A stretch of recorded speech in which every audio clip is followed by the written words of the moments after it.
Hello, আমি সুস্মিতা বলছি। আপনারা ভালো আছেন তো? ঠিক আছে, আমিও ভালো আছি। আজকে আমার তাহলে নতুন এপিসোডটা তৈরি করি, শুরু করতে চলেছি। তার আগে আপনাদের জানিয়ে দিই, আমার ভিডিওটা পুরো শুনুন, জানুন, ভালো করে শুনতে হবে। তা নাহলে মানে আলোচনা তো, এগুলো ভালো করে না শুনলে গানের অনেক মানে ক্ষতি হয়ে যায়। সেই জন্য ভালো করে শুনুন। যদি আপনারা মনে করেন যে হ্যাঁ ভালো লেগেছে, তাহলে আপনারা আমাকে সাবস্ক্রাইব করবেন। ওকে, তাহলে আমি ভিডিওটা শুরু করি।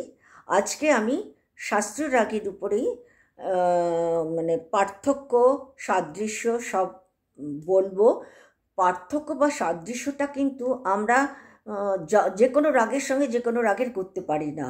এগুলো কিছুটা, এগুলো পার্থক্যটা তখনই আসে যখন সাদৃশ্য সম্পন্ন কোনো রাগ থাকে।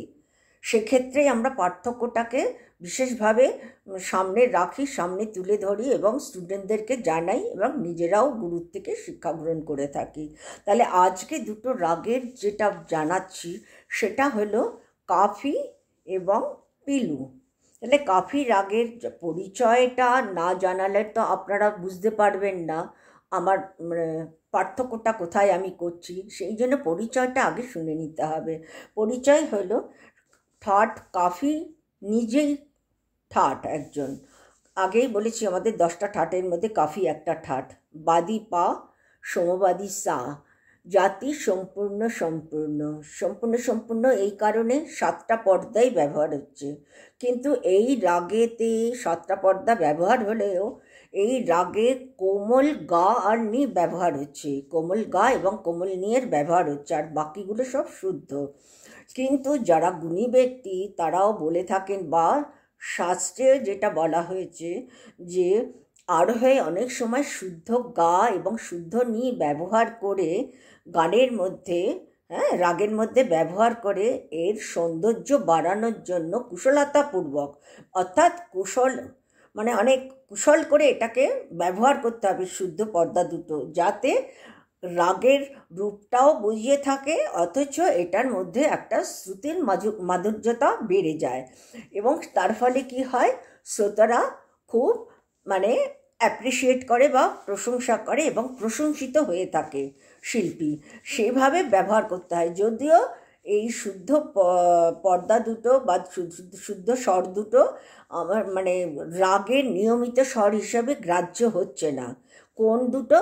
শুদ্ধ গা আর শুদ্ধ নি ব্যবহার অনেক ক্ষেত্রে অনেকে করে থাকে। তবে এই যে শুদ্ধ গা আর নিয়ের যে ব্যবহারটা বলছি, আমার মনে হয় এটা তো রাগ হিসেবে পরিবেশন হয় না। সেক্ষেত্রে আপনি ঠুমরিতে গাওয়া যায়, কেননা এই রাগেতে ঠুমরি গাওয়া হয়, বেশিরভাগই এই রাগেতে ঠুমরি গাওয়া হয়। তাছাড়া বিভিন্ন লাইট সং বা লাইট ক্লাসিক্যাল মিউজিক প্রচুর আছে। হ্যাঁ, সেই জন্য বলছি এখানে গা আর শুদ্ধ নি, শুদ্ধ গা শুদ্ধ নি ব্যবহারে কোনো ক্ষতি করবে না। হ্যাঁ, রাগের রূপটা থাকছে কিন্তু বিউটিটা, সৌন্দর্যটা, মাধুর্যতা বেড়ে যাচ্ছে, শ্রুতিমধুর হয়ে যাচ্ছে, যেটা আমরা মানে মানে খুব মানে আমাদের মনকে আকর্ষিত করে তোলে সুরে। তা যাই হোক, এইটার আমি প্রথমে এটার গাওয়ার সময়টা হচ্ছে রাত্রির 2য় প্রহর। হ্যাঁ, আর এই রাগের পকরটা বলছি, সা সা রে রে, গা গা, মামা পা। এবারে আরোহীটা বলি, সা রে, গামা পা, ধানি সা। অবরোহী, সা নি, ধা, পা, মাগা, রে, সা। আমি যে গ্যাপ দিয়ে দিয়ে বলছি ঠিক ওইভাবেই কিন্তু এটাকে ব্যবহার করতে হয়। আরেকটা কথা বলছি, এখানে আমি আলাদাভাবে কিন্তু কোমল গা আর কোমলনিকে মুখে বললাম না। তার কারণটা হচ্ছে কোমল গা কোমলনি এই রাগের মধ্যে, আরোহী অবরোহীর মধ্যে ব্যবহার হচ্ছে, এটা কম্পালসারি স্বর হিসেবে এগুলো রয়েছে, সেই জন্য আলাদাভাবে বললাম না। শুধু শুদ্ধ গা শুদ্ধ নিটাকে আলাদাভাবে আমি বললাম এই কারণে, যেটা এটার দ্বারা গানের বিউটি বাড়ে বলে। এবং যেহেতু ঠুমরি গান গাওয়া হয়, সেক্ষেত্রে আমরা শুদ্ধ পর্দাটা আমরা ব্যবহার করতে পারি। শুদ্ধ পর্দা ব্যবহার করলে অপরিসীম একটা বিউটি বেড়ে যায়। হ্যাঁ, যাই হোক, এইবারে আমি পিলুটা ধরি। পিলু একটা খুব সুন্দর রাগ। এটা ঠাটও কিন্তু কাফি। এই কারণেই কম্পেয়ারটা আসছে, এর ঠাটও কাফি। এই রাগটা খুব ছোট্ট এবং ক্ষুদ্র প্রকৃতির রাগ। হ্যাঁ, এর বাদী কোমল গা আর সমবাদী কোমল নি। তাহলে দেখুন, কাফিতে কিন্তু কোমল গা ও নি ব্যবহার হয়, কিন্তু বাদী সমবাদী কোমল গা ও নি না। কিন্তু এখানে কোমল গা আর কোমল নি বাদী সমবাদী, এবং এইটাও সম্পূর্ণ জাতি। কিন্তু এইটার মধ্যে একটা আলাদা, যেটা আমরা ছোটোবেলার থেকে শিখে এসছি, হ্যাঁ, পিলু রাগেতে 12টা পর্দাই ব্যবহার হয়। 12টা পদ্মা আমরা কোন রাগেতে ব্যবহার করে থাকি? ভৈরবীতে। রেগাধানি কোমল করিমা, বাকি সব শুদ্ধ।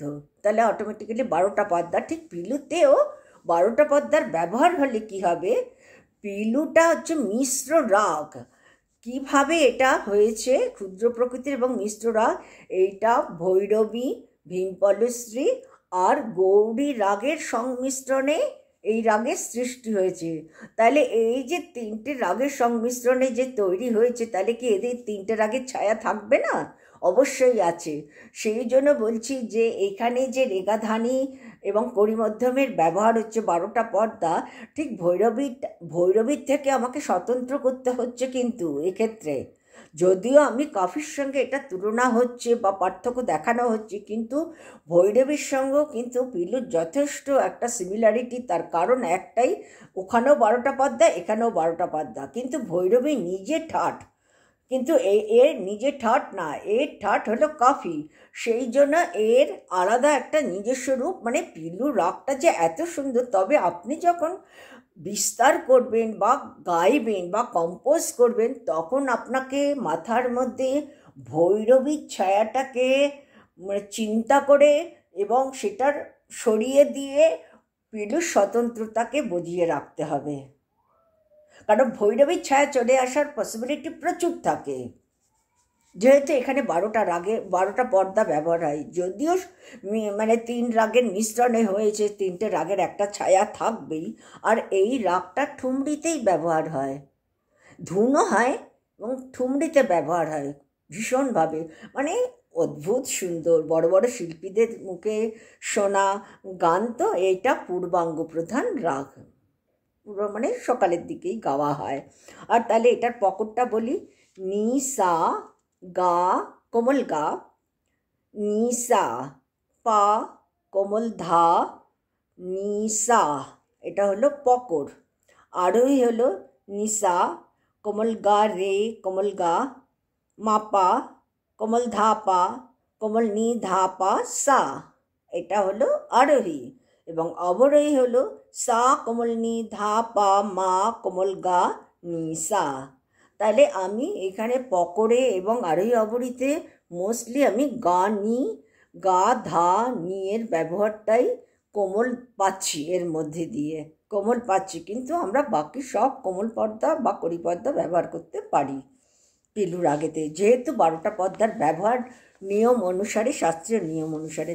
তাহলে আমি আপনাদের কাছে পরিচয়টা পুরো দিয়ে দিলাম। কিন্তু এবারে কাফি রাগের সঙ্গে এই রাগের সাদৃশ্যতাটা কোথায়? সাদৃশ্যতা তো আছে কাফি এবং পিলু। পিলু আর কাফি রাগের প্রথম সাদৃশ্যতা হলো দুটোই কাফি ঠাট অন্তর্ভুক্ত। দুটো রাগেরই জাতি সম্পূর্ণ আপনাকে বলেছি। যেহেতু 12টা পদ্মা পিলুতে ব্যবহার হয়, ওখানে 7টা পদ্মাই ব্যবহার হচ্ছে, সম্পূর্ণ হচ্ছে। তাহলে এবারে উভয় রাগেতে গানীয়র ব্যবহার হচ্ছে। 12টা পদ্মার মধ্যে তো গানি রয়েছেই, সে ব্যবহার হচ্ছে।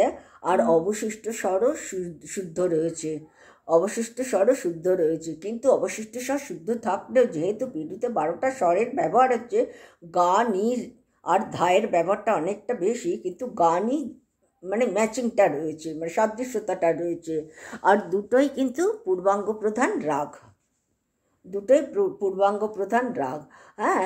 কখনো কখনো শুদ্ধ গা ও নি এবং কোমল ধায়ের ব্যবহার হয়ে থাকে, হ্যাঁ, কোমল ধায়ের ব্যবহার হয়ে থাকে। উভয় রাগেই টপ্পা, ঠুমরি, গজল বেশি গাওয়া হয়, মেনলি আমরা ঠুমরিটাই বেশি শুনি, এবং কাফিতে তো আপনি সব রকম পাবেন, শুধু ঠুমরি টপ্পা গজল না, কাফি ঠাটির উপরে আপনি ভক্তিমূলক ভজন পাবেন, ভক্তিমূলক প্রচুর গান, অনেক গান আছে, সেটা পিলুরও আছে। হ্যাঁ, তাহলে এইবারে পিলু আর কাফির বা কাফি আর পিলুর যে বৈসাদৃশ্যতা অর্থাৎ পার্থক্য, ওটা আগেরগুলো তো সব আপনাদেরকে জানালাম। সাদৃশ্য মানে মিল আছে, এই মিলের জন্যই মানে আর এই পার্থক্যতার জন্যই তো আমরা এই দুটোর কম্পারিজনটাকে মানে মুখ্য জায়গায় রেখেছি। এখানে বলছে কাফিতে সাধারণত গাও নি কোমল, বাকি স্বর শুদ্ধ। আমি এবারে বৈসাদৃশ্য অর্থাৎ পার্থক্যটা বলছি প্রত্যেকটা কাফি আর পিলুর মধ্যে। গাও নি কোমল, বাকি স্বর শুদ্ধ, কখনো কখনো ধায়ের প্রয়োগ হয়ে থাকে। হ্যাঁ, এখানে বলছে ধায়ের প্রয়োগ হয়ে থাকে, কিন্তু আমার পরিচয়ের মধ্যে কিন্তু আমি ধায়ের প্রয়োগ পাইনি, কোমল ধায়ের প্রয়োগ আমি পাইনি, কিন্তু আমরা যেটা পেয়েছি সেটা হচ্ছে শুদ্ধ গাও নিয়ে ব্যবহার হয়ে থাকে কাফিতে। যাই হোক, যেটা রয়েছে সেটা আমাকে মানতেই হচ্ছে, মানতেই হবে। কিন্তু পিলুতে কি বলছে, পিলুতে সপ্তকে 12টা স্বরই ব্যবহার হচ্ছে, ওখানে তোমার 7টা স্বর, কাফিতে 7টা স্বর, পিলুতে 12টা স্বরের ব্যবহার হয়ে থাকে, এটাই বলছে পার্থক্যের মধ্যে। আর কাফিতে কাফির আরোহে শুদ্ধ গান নিয়ে ব্যবহার হয়ে থাকে, শুদ্ধ গা আর নিয়ের ব্যবহার করে থাকে কাফিতে। যেহেতু কাফি কেন ব্যবহার হচ্ছে, ওইটা তো আমার খেয়াল বা আমি ধ্রুপদ ধামার গাইছি না, ওইটাতে আমি লাইট ক্লাসিকে যাচ্ছি, যেমন গজল, ভজন, ঠুমরি, টপ্পা এসব গাওয়া হয়, সেক্ষেত্রে আপনি গাও নি শুদ্ধ ব্যবহার করতে পারেন। যদিও এটা শাস্ত্রসম্মতভাবেই বলা হচ্ছে নিয়মটা বা পার্থক্যটা, আপনি গাও নি শুদ্ধ ব্যবহার করতে পারেন কাফিতে, কিন্তু পিলুতে আরোহে শুদ্ধ স্বর সময়ের ব্যবহার হয়। পিলুতে বলছে শুদ্ধ স্বর সময়ের ব্যবহার হয় কখন না, আরোহিতে, আরোহিতে ব্যবহার হচ্ছে। হ্যাঁ, এইবারে কাফিরটা বলি আরেকটা, কাফির গাইবার সময় বলছে রাত্রির 2য় প্রহর, কিন্তু পিলুর গাইবার সময় হচ্ছে দিনের 3য় প্রহর। পার্থক্যগুলো বুঝতে পারছেন তো? আমি পরপর বলছি। কাফির বাদি পা সমবাদী সা, কিন্তু পিলুর বাদি গা বলছে কিন্তু কোমল গা, আবার নি বলছে কোমল নি। তাহলে বুঝেছেন গায়ে নিয়ের ব্যবহারটা রয়েছে যেটা, হ্যাঁ, গা আর নি ব্যবহার হচ্ছে।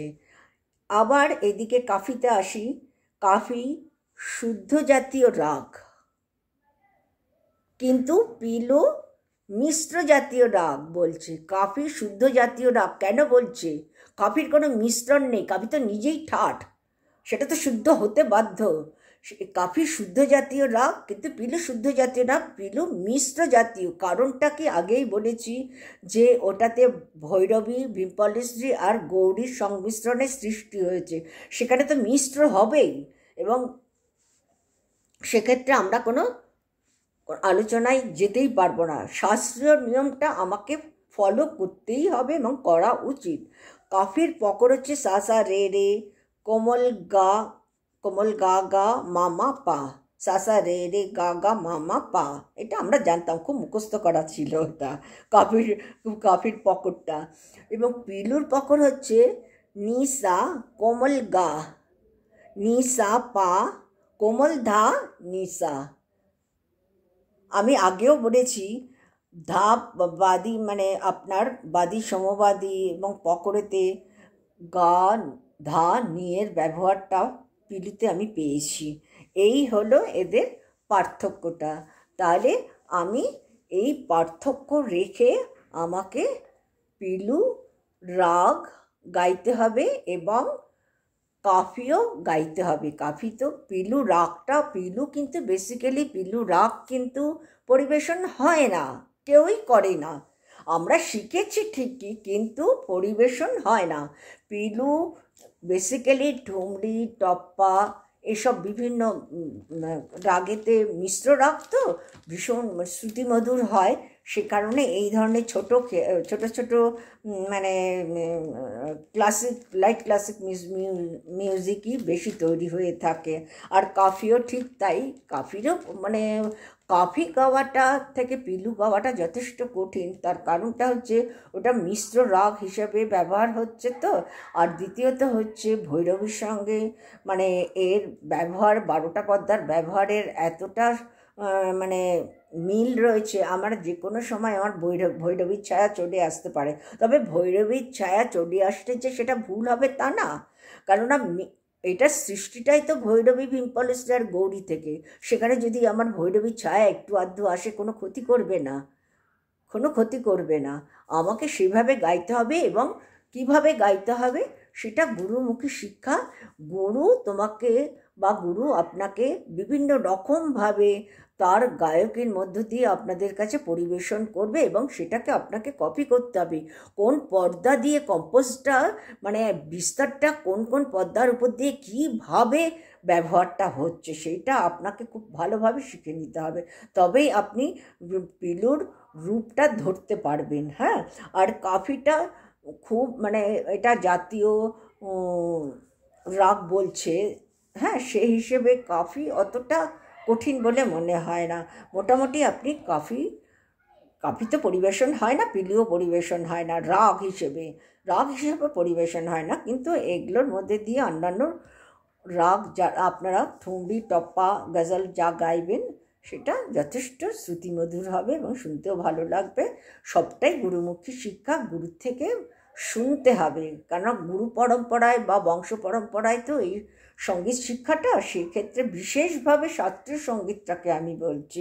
লাইট সঙ্গীত তো আপনারা রেকর্ড শুনেই তুলে নিতে পারবেন, কোনো ব্যাপার না। তাও বলছি কিছু কিছু লাইট সঙ্গীত গুরুর মুখ থেকে শিখলে যে জিনিসগুলো আপনি জানতে পারবেন বা শিখতে পারবেন, সেটা তো একটা মানে রেকর্ড শুনে গানটা তুললেনই, কিন্তু তার ভেতরের যে কিছু জিনিস আছে সেগুলোকে আপনার অ্যানালাইসিস করার মতন ক্ষমতাটা হয়তো থাকবে না।